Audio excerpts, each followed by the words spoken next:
Alhamdulillahi Rabbil Alamin. Wassalatu wassalamu ala asyrafil anbiya wal mursalin Sayyidina wa maulana Muhammadin wa ala alihi wa ashabihi wa atba'ihi wa hamalati dinil qaim. Amma ba'du. Ila hadratin Nabi Mustafa Muhammadin sallallahu alaihi wasallam wa ala alihi wa ashabihi wa azwajihi wa dhurriyyatihi wa ahli baitihi wa usari wa ashabihi wa ummatihi wa ilayna ma'ahum ajma'in jami'i ikhwanihi minal anbiya wal mursalin wal awliya wa syuhada'i wa shalihin wa sahabati wa tabi'in wal ulama wal amilin wal qurra'i wal mufassirin wa nakhussu khususan mu'allifi hadzal kitab Syekh Ahmad bin Athaillah rahimahullah. Sya'ulillahil Fatihah. A'udzu billahi minasyaitonir rajim. Bismillahirrahmanirrahim. Alhamdulillahi rabbil alamin. Arrahmanir rahim. Maliki yaumiddin. Iyyaka na'budu wa iyyaka nasta'in. Ihdinas siratal mustaqim. Shiratal ladzina an'amta 'alaihim ghairil maghdubi 'alaihim waladdallin. Puji syukur kita panjatkan kehadirat Allah Subhanahu wa taala yang senantiasa melimpahkan nikmat dan karunia-Nya kepada kita, sehingga pada saat ini kita bisa berkumpul kembali dalam acara rutin kita, pengajian kitab Al-Hikam, dan alhamdulillah kita bertepatan saat ini dengan tanggal 5 Syawal, yang artinya kita setelah melaksanakan ibadah bulan suci Ramadan, mudah-mudahan di bulan Syawal ini menjadi bulan peningkatan bagi kita. Walaupun ya bagi hamba Allah itu tidak peduli Ramadan ataupun tidak Ramadan, bahwa sesungguhnya Allah Subhanahu wa taala kepada hamba-hamba yang bertakwa, yang itu harapannya kita setelah melakukan aktivitas Ramadan, la'allakum tattaqun, yaitu menjadi orang-orang yang bertakwa.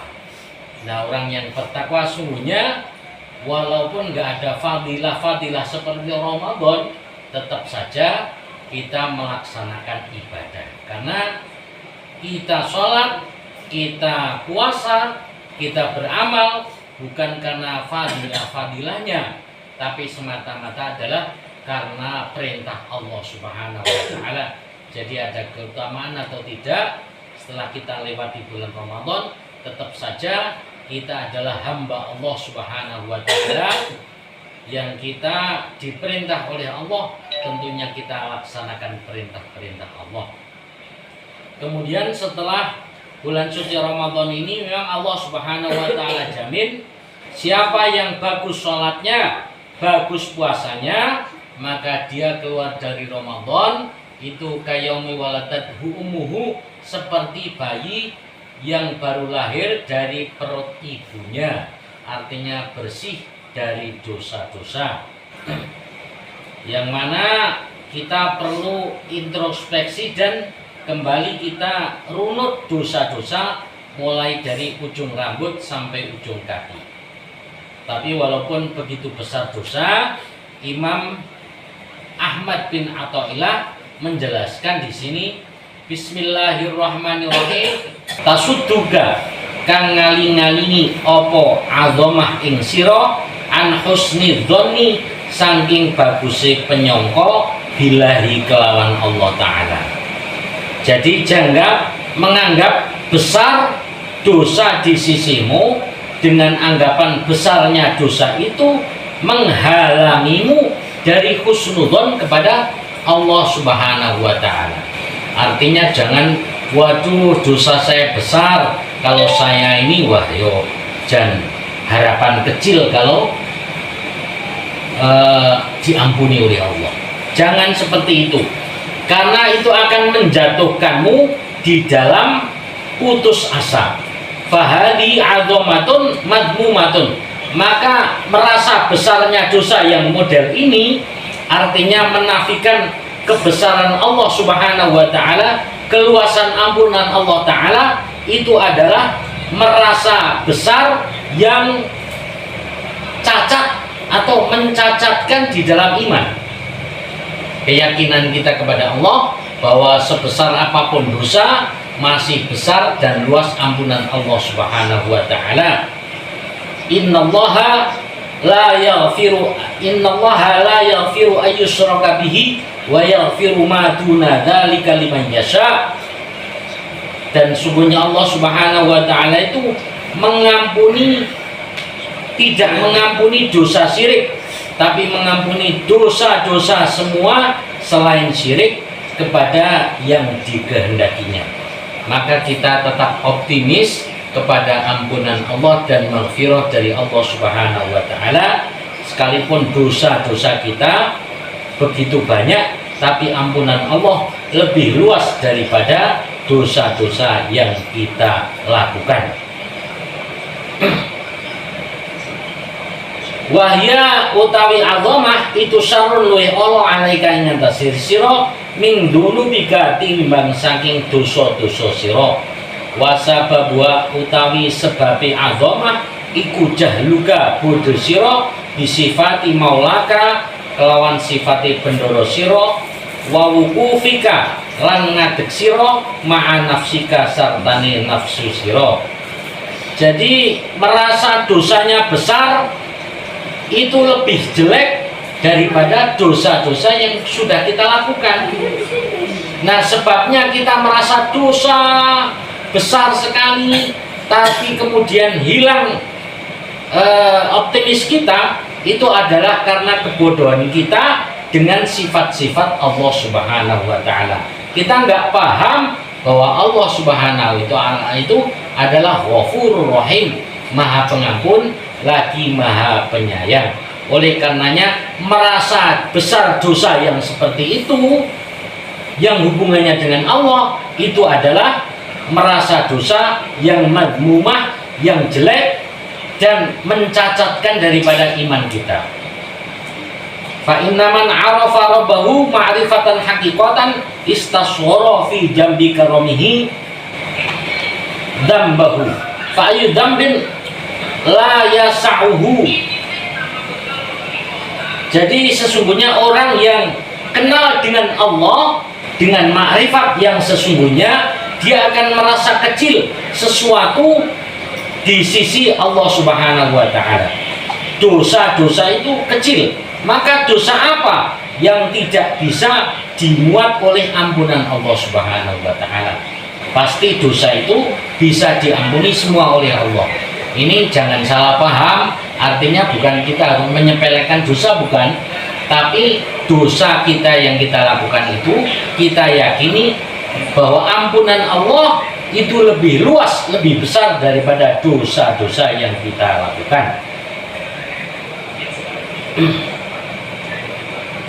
Amma azamatu dzambi, anapun utai ngerasa gedene dosa, alati kang tahmilu kang mengku murtakibahu ing pelakunya dosa, ala taubati ngatasi tobat minus saking dosa, wal iqla lan jabut anu saking dzambi, wasidqil azmi lan benere azam atau rencana ala yauda ing atase ora balen ilang idri maring sepadane dambi iku faya mangko utai azamah iku azamatun ngerasa gede mahmudatun kang pinuji waya utai azamah iku min alamati imanil abdi setengah saking imani kawula.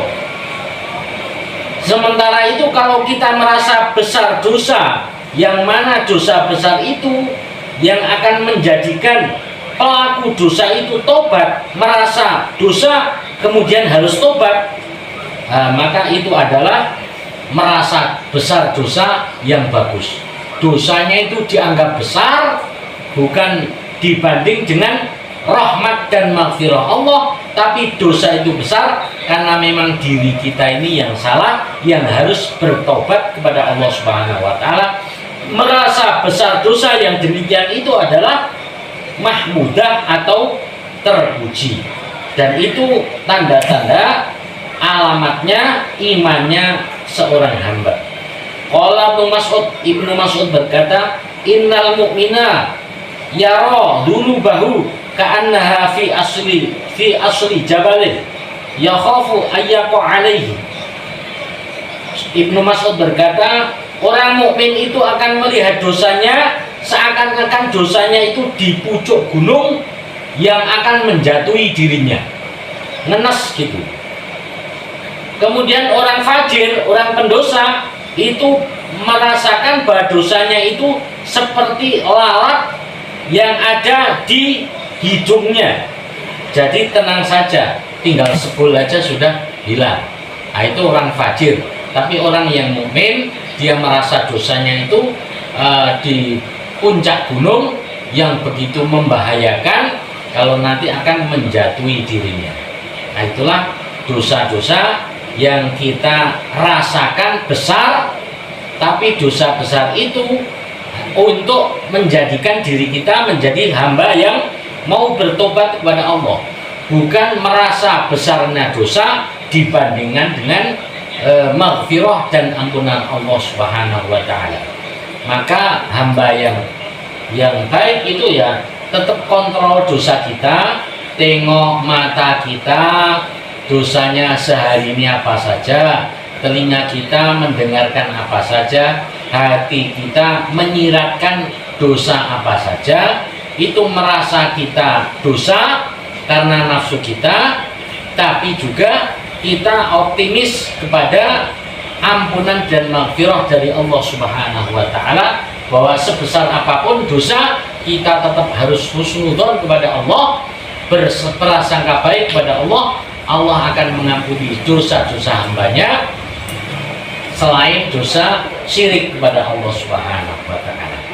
Itulah yang mudah-mudahan kita akan menjadi hamba yang merasa dosa, merasa besar dosa kita karena nafsu kita, tapi kita merasakan bahwa sebesar apapun dosa yang kita lakukan, Allah itu Maha Pengampun lagi Maha Penyayang.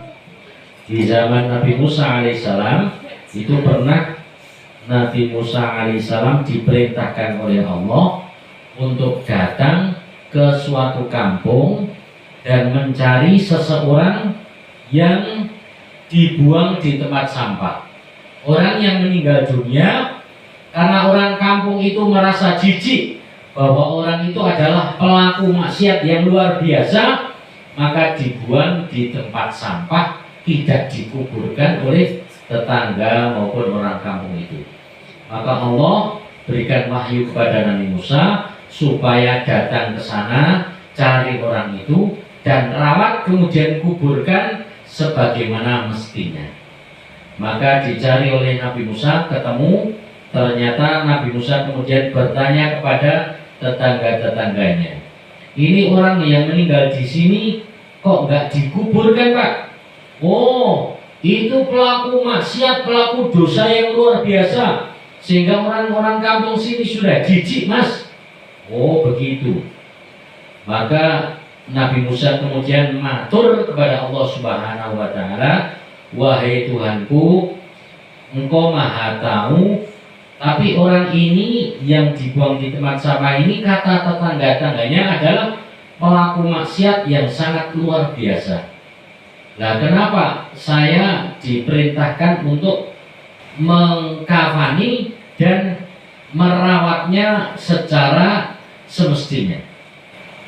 Maka Allah Subhanahu wa taala berfirman bahwa orang itu memang pelaku maksiat yang sangat durjana, apapun maksiatnya sudah dilakukan. Tapi menjelang ajalnya, dia itu memohon dan husnudzon kepada Allah Subhanahu wa taala. Ya Tuhanku, saya pelaku maksiat yang sangat banyak.